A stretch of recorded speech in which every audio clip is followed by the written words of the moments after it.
Ethan Sinclair's phone vibrated insistently as he adjusted the tie knot he never quite mastered.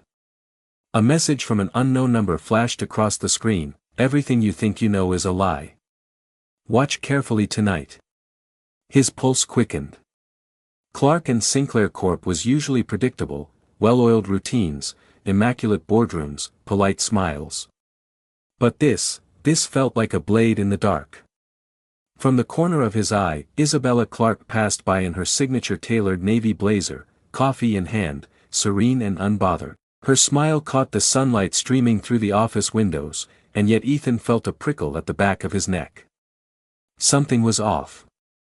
Weeks earlier, Isabella had appeared almost by chance in Ethan's project meetings, a strategic observer, praising his ideas, offering subtle guidance. Her charm felt like gravity. Ethan had fallen for it, unaware she was calculating every move. "Ethan, these projections are solid. You've really outdone yourself," Isabella said in a conference room lined with floor-to-ceiling glass, her voice soft but precise. It wasn't flattery. It was a tool. Ethan smiled, cheeks warm, thinking she believed in him. Later that evening, Isabella lingered at her desk, supposedly reviewing files. Her phone buzzed continuously, hidden from Ethan's view. A single glance at the screen made her lips twitch with amusement: a message from Nathaniel Reed, a rival executive. Phase 1 is complete. Sinclair trusts her completely. Ethan, oblivious, knocked gently on her office door. "Everything all right?" "Perfectly," she replied, closing the phone with a faint, calculated sigh. 2 nights later, Ethan invited Isabella to his new apartment, sleek, minimalist, a modern London flat with a skyline view that screamed success. She arrived in a midnight blue dress, hair perfectly pinned, heels clicking elegantly on the marble floor. "I wanted to celebrate, a little escape from work," Ethan said, trying to keep his voice steady. "Ethan, it's perfect," Isabella said, her hand brushing lightly against his as if love had molded her touch. Inside, she calculated the distraction she needed to cover her next moves. At the apartment, Ethan left briefly to check his laptop. Isabella's phone lit up. She read the messages, a faint smirk curling her lips. Nathaniel's plan was in motion. Every move Ethan made was now part of a chessboard he didn't even know existed. When Ethan returned, Isabella greeted him with warmth, her smile convincing, a perfect mask for the storm brewing. A week later, Clarke and Sinclair hosted a high-profile investor meeting. Isabella insisted Ethan lead the presentation, her encouragement a velvet trap. Midway through, Ethan's slides froze, confidential files didn't open. Investors murmured, questioning his preparedness. Sweat beaded on his forehead. Isabella, seated strategically in the front row, whispered reassurances. "It's all right, Ethan, you're doing fine." Yet her eyes betrayed her. Triumph sparkled behind her calm demeanor. Back in his apartment, Ethan collapsed onto the sofa, the humiliation raw. Isabella sat beside him, soft whispers filling the space. Her hand rested lightly on his shoulder, a dagger disguised as comfort. "Don't let this shake you, we're in this together," she murmured, eyes calculating every reaction. Ethan wanted to believe her, but the cryptic message from earlier, and the unshakable unease he felt whenever she was near, gnawed at his confidence. In the following days, Ethan noticed inconsistencies: private calls, Isabella disappearing during crucial moments, hints of secret meetings. He attempted confrontation at the office. She laughed it off, feigning innocence, weaving narratives that made him question his own judgment. Each conversation left him drained. Every compliment felt like manipulation. The line between love and control blurred. Thursday evening, another investor presentation, more critical than the last. Isabella again positioned Ethan at the forefront. But this time, documents he needed were deliberately misplaced. Slides failed mid-pitch. Investors frowned. After the meeting, Isabella appeared beside him, whispering, "It's not your fault, these things happen."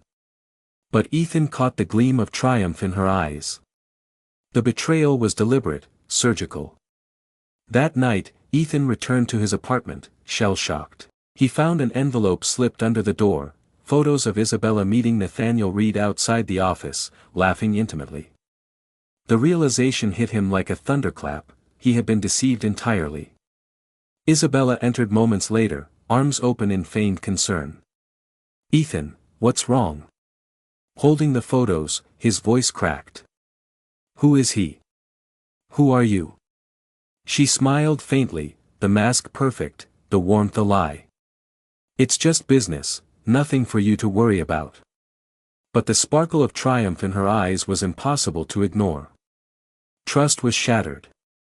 Betrayal complete. The silence in Ethan's office that morning was different. Not peaceful, just empty. The city moved beneath his window, taxis slicing through wet London roads, people rushing with coffee cups, deadlines, and dreams. Inside, the air smelled faintly of glass cleaner and betrayal. He sat at his desk, scrolling through unread emails, each one sharper than the last. Board inquiry. Financial discrepancies. Urgent meeting request. His name was suddenly everywhere, in the worst possible way. Across the office floor, people whispered, eyes darting away when he looked up. He caught fragments of sentences like shattered glass, apparently the reports were altered. But he was the one who signed them, wasn't he? Clarke's in charge now anyway. Clarke. The name stung more than the rumors. Ethan pushed back from his chair, jaw tight. He stormed toward the executive boardroom. The glass doors reflected his anger, sharp, restrained, almost trembling. Inside, Isabella stood by the window in her navy blue power suit, calm as the Thames at dawn. The same woman who used to laugh barefoot in his flat now stood before him like a stranger dressed in control. "Ethan," she said softly, without turning. Her tone was practiced, polished like PR. "We need to talk before the meeting starts." He folded his arms. "Talk? You mean about how my life's unraveling while you sip lattes with Nathaniel Reed?" She turned then, slow, unbothered. "You're overreacting. You signed those reports. I'm trying to help you contain this before it goes public." He stared at her. "You helped me sign them, Isabella. You reviewed every deal, every number. Don't pretend this wasn't US. Her lips twitched, that same almost smile she used to give him in bed when she wanted to win an argument. "Ethan, we both know perception is everything.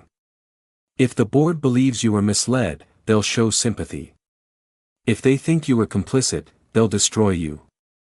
So, what are you telling them?" His voice dropped. "That I misled myself?" Her eyes flickered. "I'm telling them what keeps this company alive." The board meeting was brutal. Nathaniel Reed led it, of course, his voice smooth, his eyes cold, his tailored suit screaming money and power. He laid out the evidence with surgical precision. Discrepancies in procurement invoices, unauthorized fund transfers, insider leaks. And every line pointed back to Ethan. He tried to defend himself, but the numbers spoke louder. The narrative was clear, the genius co-founder who went too far. Isabella sat beside Nathaniel, her expression neutral, eyes down. Not a word in his defense. The same hands that once held his face in love now turned the pages of his destruction. When it ended, he was asked to step down, pending investigation. "Polite words for get out before we finish burying you." As he walked out, the sound of the city outside felt unreal, distant. Like he was trapped behind glass, watching life move on without him. He remembered the night she first told him she believed in him. They were at his flat in South Bank, eating Chinese takeout on the floor, papers spread around like dreams in progress. "You'll change this company," she'd said, stealing a dumpling from his box. "And when you do, I'll be right there beside you." She had been, until she found a faster route to power. Days blurred. Lawyers. Calls. Reporters camping outside his building. His friends stopped replying. His name started trending, for all the wrong reasons. Ethan Sinclair under investigation for fraud. Isabella Clarke takes interim leadership role. He smashed his phone against the wall the morning he saw that headline.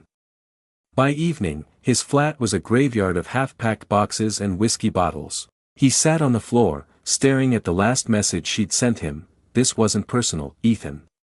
It's just business." He laughed, bitter, hollow. "Then why," he whispered, "does it feel like dying?" It was raining when he saw her again, outside the Corinthian Hotel, stepping into a black car with Nathaniel. Her laughter floated across the street like a ghost. Ethan froze under the streetlight, rain soaking through his coat. His fists clenched, breath shallow. He wanted to look away, but couldn't. She looked happy. And for the first time, Ethan realized she wasn't pretending anymore. That night, something in him hardened. Love didn't vanish, it calcified. A week later, he got a call from someone inside the firm. Anonymous. Whispered. Scared. "Reed and Clarke have been moving offshore assets for months. The whole setup was to make you the fall guy." Ethan's heart pounded. For the first time in weeks, his mind sharpened. He spent nights tracing documents, revisiting old files, connecting dots. Every transfer, every shell company, all leading to one secret account. Reed's. And one digital signature attached to it, I. Clarke. He stared at it for hours. It wasn't shock anymore, it was silence. A silence so deep it hummed. He began planning. Not revenge. Not yet. Just balance. He leaked fragments to a journalist he trusted, an old friend who still believed him. He didn't want to destroy them. He just wanted truth. But truth, once unleashed, doesn't care who it burns. Within days, the media erupted again, this time, against Isabella and Nathaniel. Fraud at Clarke and Sinclair, insider sources reveal secret accounts. The board panicked. Stock prices fell. And for the first time, Isabella looked cornered. She called him at 2 a.m. Her voice, breathless, shaky. "Ethan, what have you done?" He sat in darkness, staring at the city lights. "Just told the truth. You think this clears you? It doesn't. You've started a fire that won't stop." "Good," he said quietly. "Maybe it's time everything burned." He remembered the ring. Still hidden in the drawer of his desk, simple, elegant, something she once said she'd love. He'd been waiting for the right time. But time never waited for him. The next morning, police raided the company headquarters. Nathaniel was arrested. Isabella was questioned. Ethan watched from a distance, standing across the street with a hood over his head. Flashes from cameras lit up her face, still beautiful, still composed, but with something new behind her eyes. Fear. Regret. Or maybe just the realization that she'd finally lost control. 2 days later, she came to his flat. No makeup. No suit. Just exhaustion and rain. "Ethan," she whispered. "We can fix this.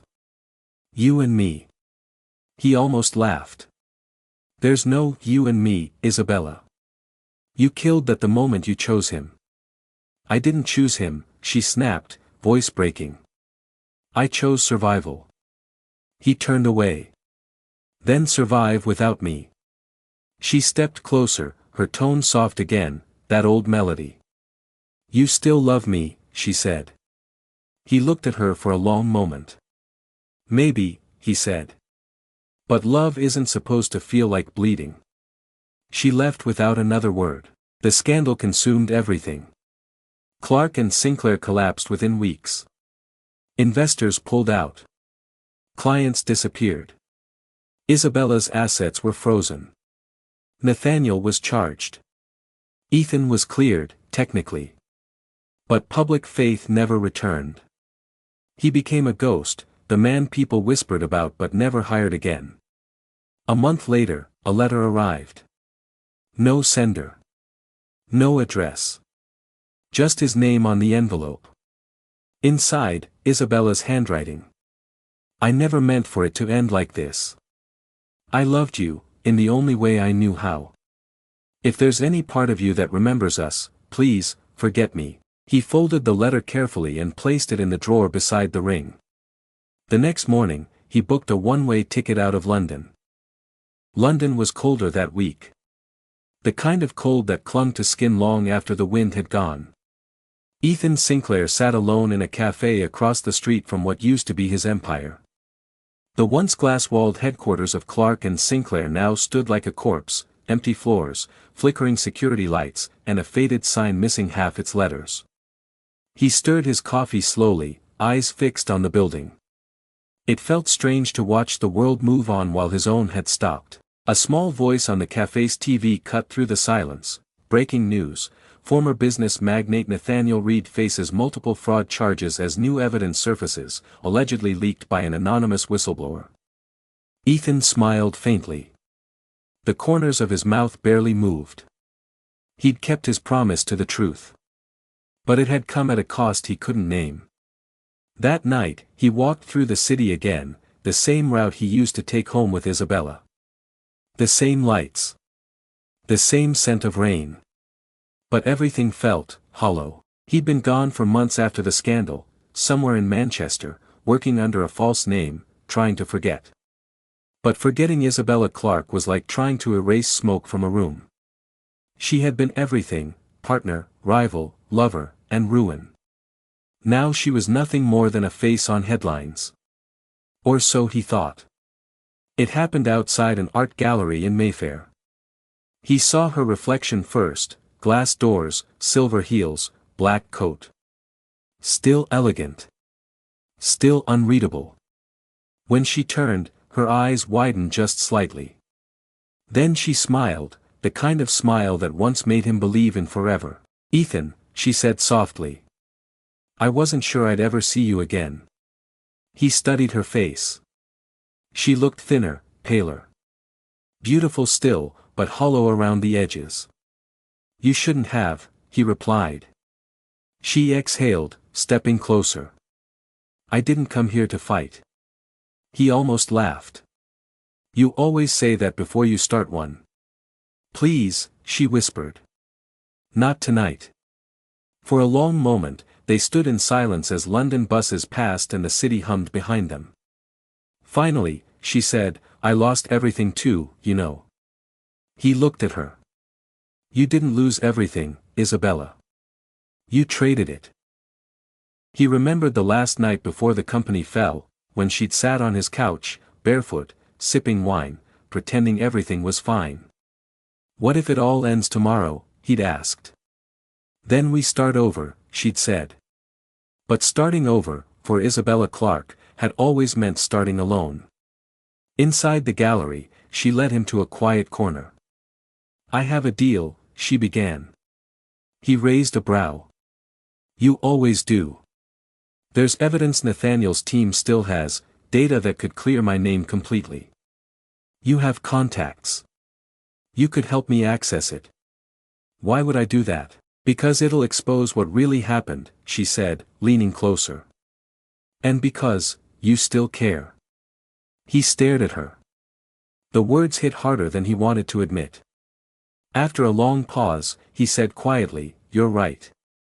I do still care about justice." She blinked. "Justice?" "Yes," he said, straightening. "And justice isn't something you get to rewrite." The next week, Ethan began to act. He still had friends in the legal world, people who owed him favors. He tracked Nathaniel's digital trail, piecing together every encrypted file, every hidden account. But this time, he wasn't leaking anonymously. This time, it would be public, official, final. He'd expose everyone who had built their success on his name. And Isabella knew it. She came to him again, late night, rain pouring over the Thames. Her coat was soaked, hair tangled, eyes desperate. "You can't do this," she said, voice trembling.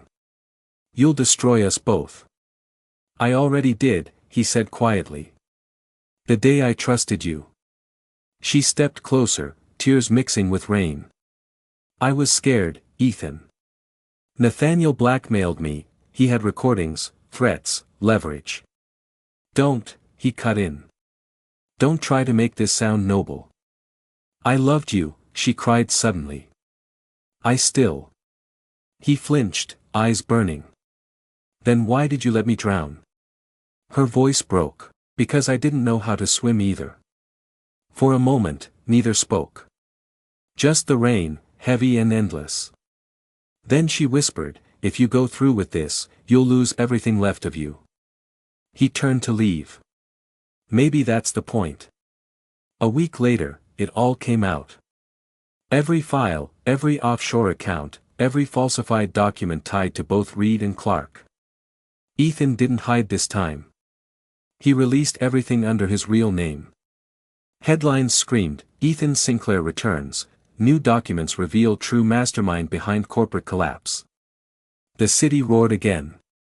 Reed's sentencing was fast. Isabella's trial was pending. Ethan watched from afar as she faced the cameras, stoic, fragile, beautiful. She didn't flinch when the reporters shouted his name. She just closed her eyes. He remembered it clearly, the first time she whispered his name after their first kiss, in that small office corner with city lights behind them. It wasn't just a name back then. It was a promise.